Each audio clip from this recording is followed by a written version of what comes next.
തീവ്ര വലതുപക്ഷ ഭാഗത്തിലുള്ള ആൾക്കാരുടെ ഭാഗത്തു നിന്നുണ്ടാകുന്ന മനഃപൂർവ്വമായിട്ടുള്ള ഡീഗ്രേഡിംഗ് ആണ് നമ്മുടെ എമ്പുരാൻ എന്ന് പറഞ്ഞ സിനിമയ്ക്ക് ബാധിച്ചുകൊണ്ടിരിക്കുന്നത്. ആ സിനിമയ്ക്ക് അത്രയും കുറ്റം പറയാൻ എന്താണുള്ളത്? സിനിമയ്ക്കകത്ത് എന്താണ് നിങ്ങൾ കണ്ടവർ പറയുക? ആ സിനിമയ്ക്കകത്ത് എന്താണ് കുറ്റം പറയാനുള്ളത്? കണ്ടവർക്ക് കുറ്റം പറയാനേ ഉള്ളൂ. എടാ, ഇതിനകത്ത് തീവ്ര വലതുപക്ഷമൊന്നും തീവ്ര ഇടതുപക്ഷമൊന്നും ഇല്ല. ഈ സിനിമയെന്ന് പറയുന്നത് നമുക്ക് എത്ര പേർക്ക് ഇഷ്ടപ്പെട്ടിട്ടുണ്ട്? നിങ്ങൾ ഈ സിനിമ കണ്ടവർ മനഃപൂർവ്വമായിട്ട് നിങ്ങൾ മനസ്സിൽ നിന്ന് നിങ്ങൾ പറയണം, ഈ സിനിമ നിങ്ങൾക്ക് എത്രത്തോളം ഇഷ്ടപ്പെട്ടിട്ടുണ്ട്. എടീ, നിങ്ങളൊരു മോഹൻലാൽ സിനിമയാണോ കാണാൻ പോയത്, അതോ ഹോളിവുഡ് ലെവലിലുള്ള സിനിമയാണോ കാണാൻ പോയത്? മോഹൻലാൽ ഫാൻസുകാരും ബാക്കി മലയാളികൾ ഒരു മലയാള സിനിമ, മോഹൻലാൽ അഭിനയിച്ച ഒരു മലയാള സിനിമ, ഒരു മാസ് കാണിക്കുന്ന ഒരു മലയാള സിനിമ കാണാനാണ് ടിക്കറ്റ് എടുത്ത് പോയത്. അല്ലാതെ എനിക്ക് ഹോളിവുഡ് ലെവൽ പടം കാണണമെന്ന് പറഞ്ഞ് പോയി കഴിഞ്ഞ് കഴിഞ്ഞാൽ നമുക്ക് ഇത്രയും ഹോളിവുഡ് സിനിമകൾ ഇറങ്ങുന്നുണ്ട്, അത് കണ്ടാൽ പോരെ. ഇത് മോഹൻലാലിൻ്റെ പടം പോയി കാണേണ്ട ആവശ്യം എന്താണ്? എടേ, നമ്മൾ മോഹൻലാലിൻ്റെ പടം കാണാൻ പോയത് മോഹൻലാലിനെ കാണാൻ വേണ്ടി. മോഹൻലാലിന് ഒരു അരമണിക്കൂർ ഒരു സ്ക്രീനിൽ തികച്ച് കിട്ടുന്നില്ല. ഇതിൽ അരമണിക്കൂർ ഇല്ലെന്ന് തന്നെ എനിക്ക് ഉറപ്പുണ്ട്. കാരണം 40 മിനിറ്റുള്ള ഈ ലൂസിഫറിൽ നമുക്ക് മോഹൻലാലിന് ഉടനീളം ഉള്ളതായിരുന്നു നമുക്ക് തോന്നും.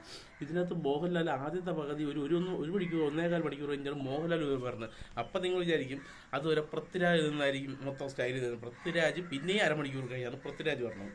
ഇൻ്റർവെല് കഴിഞ്ഞിട്ടാണ് പൃഥ്വിരാജ് പറഞ്ഞത്. ഇൻ്റർവെല് കഴിഞ്ഞ് കുറേ കഴിഞ്ഞിട്ടാണ് പൃഥ്വിരാജ് വരുന്നത്.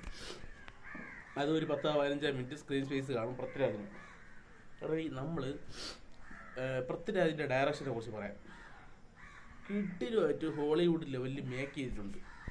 പക്ഷെ ഒരു കാര്യമുണ്ട്, 100-150 കോടി രൂപ കിട്ടിയ ഒരു ഡയറക്ടറിന് ഇതിന് വലുത് ചെയ്യാം. 6 കോടി കിട്ടിയ രേഖാചിത്രം എന്ന് പറഞ്ഞ സിനിമയിൽ മമ്മൂട്ടിയുടെ AI ചെയ്തു വെച്ച സംവിധായകനുള്ള നാടാണിത്. ഇവിടെ 150 കോടി രൂപ കിട്ടിയിട്ട് ഇപ്പോൾ നമുക്ക് സംവിധായകന് മികവ് പറയാം.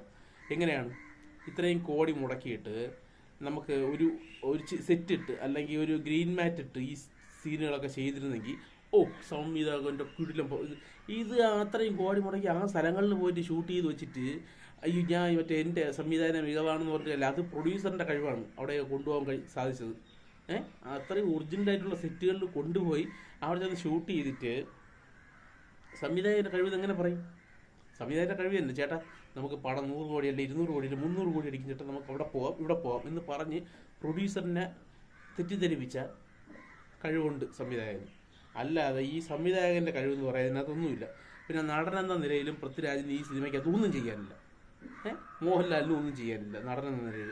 ഇതിലാകെ ആ ഒരു പാട്ട് ഫൈറ്റ് എന്ന് വെച്ചാൽ നമ്മൾ ലൂസിഫറിൽ കണ്ട അതേ ഫൈറ്റ് ഇതിനകത്ത് എടുത്തു വെച്ചിട്ടുണ്ട് 2-3 മിനിറ്റ്. ആ ഒരു സീനിലല്ലാതെ നിങ്ങൾക്ക് ഈ സിനിമയ്ക്കകത്ത് എണീറ്റ് നിന്ന് കൈയടിക്കാൻ തോന്നുന്നു ഒരു സീൻ ഉണ്ടെങ്കിൽ നിങ്ങൾ ഒരൊറ്റ സീന് പറഞ്ഞാൽ ആ സീന് പറഞ്ഞാൽ നിങ്ങൾ സമ്മതിച്ചുതരാം. ഈ കോട്ടും സൂട്ടും ഒക്കെ ഇട്ട് മോഹൻലാൽ വന്ന് നിൽക്കുമ്പോൾ സത്യം ചിരിയാണ് വരുന്നത്, ചിരി. അതിനകത്ത് നമ്മുടെ എന്തായാലും പേര് ആൻ്റണി പെരുമ്പാവൂരിൻ്റെ ഒരു സീനുണ്ട്. എൻ്റെ പൊന്നേ, തിയേറ്ററിൽ ചിരിയായിരുന്നു, ചിരി. അത് ആദ്യം കാണിച്ച ഇതൊക്കെ കണ്ടപ്പോൾ വേറെന്തോ വലിയ ആരോ വരുന്നുള്ള രീതിയിൽ നമ്മൾ പ്രതീക്ഷിച്ചിരുന്നില്ല. മമ്മൂട്ടി, രജനികാന്ത്, കമലഹാസൻ എന്നൊക്കെ പറഞ്ഞുള്ള രീതിയിൽ വരുമെന്ന് പറഞ്ഞിരുന്നിട്ട് മറ്റേ കോട്ടയം കുഞ്ഞച്ചനിൽ ഇതേപോലെ ആരാണ് വന്നിരിക്കുന്നത് അറിയാമോ? അമിതാഭ് ബച്ചൻ. മറ്റേതല്ല, പച്ചാളം ബാസി എന്ന് പറയുമ്പോൾ എന്താ പച്ചാളം അങ്ങനെ എന്തെങ്കിലും പറയുന്നത്, അതേപോലത്തെ രീതിയിലാണ് ഇതിനകത്ത് ആന്റണി പെരുമ്പാവൂർ. ആന്റണി പെരുമ്പാവൂർക്ക് എന്തിനാണ് സിനിമയ്ക്കത്? അല്ലെങ്കിൽ അത് നമ്മൾ നല്ലൊരു സംവിധായകനായിരുന്നെങ്കിൽ ചിലപ്പോൾ ആ റോള് മികച്ചതാക്കുമായിരുന്നു. നമ്മളെ ജിത്തു ജോസഫൊക്കെ ആന്റണി പെരുമ്പാവൂരിനെ കൊണ്ടുവരുമ്പോഴത്തേക്കും ഒരു റോള് കൊടുക്കും, ആ റോള് വലിയ കുഴപ്പമില്ലാത്ത രീതിയിൽ ചെയ്യിപ്പിച്ചെടുക്കുകയും ചെയ്യും. അല്ലാതെ ഇതൊരു സംവിധായകൻ്റെ മികവുള്ള സിനിമയെന്ന് പറയണമെങ്കിൽ ആൾക്കാരെ ത്രസിപ്പിക്കാൻ കഴിയണമായിരുന്നു. ലൂസിഫറിൽ അത് കഴിഞ്ഞു. അപ്പോൾ പൃഥ്വിരാജിന് കഴിവില്ലെന്നല്ല, പൃഥ്വിരാജിന് കഴിവുണ്ട്. പക്ഷേ ഈ സിനിമയിൽ അത് കാണിച്ചില്ല. ഈ സിനിമ കാണിക്കാൻ ശ്രമിച്ചത് തൻ്റെ ബ്രില്യൻസ് കാണിക്കാനാണ് ശ്രമിച്ചത് പൃഥ്വിരാജ്. ഞാൻ മറ്റേ വലിയ ഇതാണ്.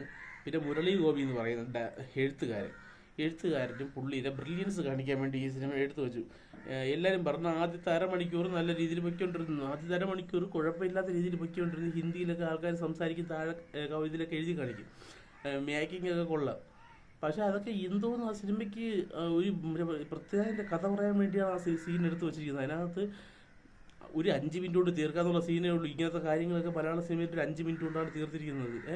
അത്രയും സെക്കൻഡിൽ അല്ലെങ്കിൽ 10 മിനിറ്റ് മാക്സിമം കൂടി തീർക്കുന്നത്. അരമണിക്കൂറിലോട്ട് അത് കൊണ്ടുപോകേണ്ട ആവശ്യമില്ല. അതൊരു 10 മിനിറ്റ് തീർക്കാന്നുള്ള ഇത് സിനിമയ്ക്ക് 3 മണിക്കൂർ ലെങ്ത് കിട്ടണ്ടേ? അതിന് 15 മിനിറ്റ് താങ്ക്സ് ആണ്. ബാക്കി പൃഥ്വിരാജിനെ പറഞ്ഞ് 2 മണിക്കൂർ 50 മിനിറ്റാണ് ഷൂട്ട് ചെയ്യുന്നത്. അതിൽ 50 മിനിറ്റിൽ ഈ 30 മിനിറ്റ് ഇതൊരു 10 മിനിറ്റ് ആക്കിയിരുന്നെങ്കിൽ അതിൽ തന്നെ 20 മിനിറ്റ് കട്ട് ചെയ്യായിരുന്നു.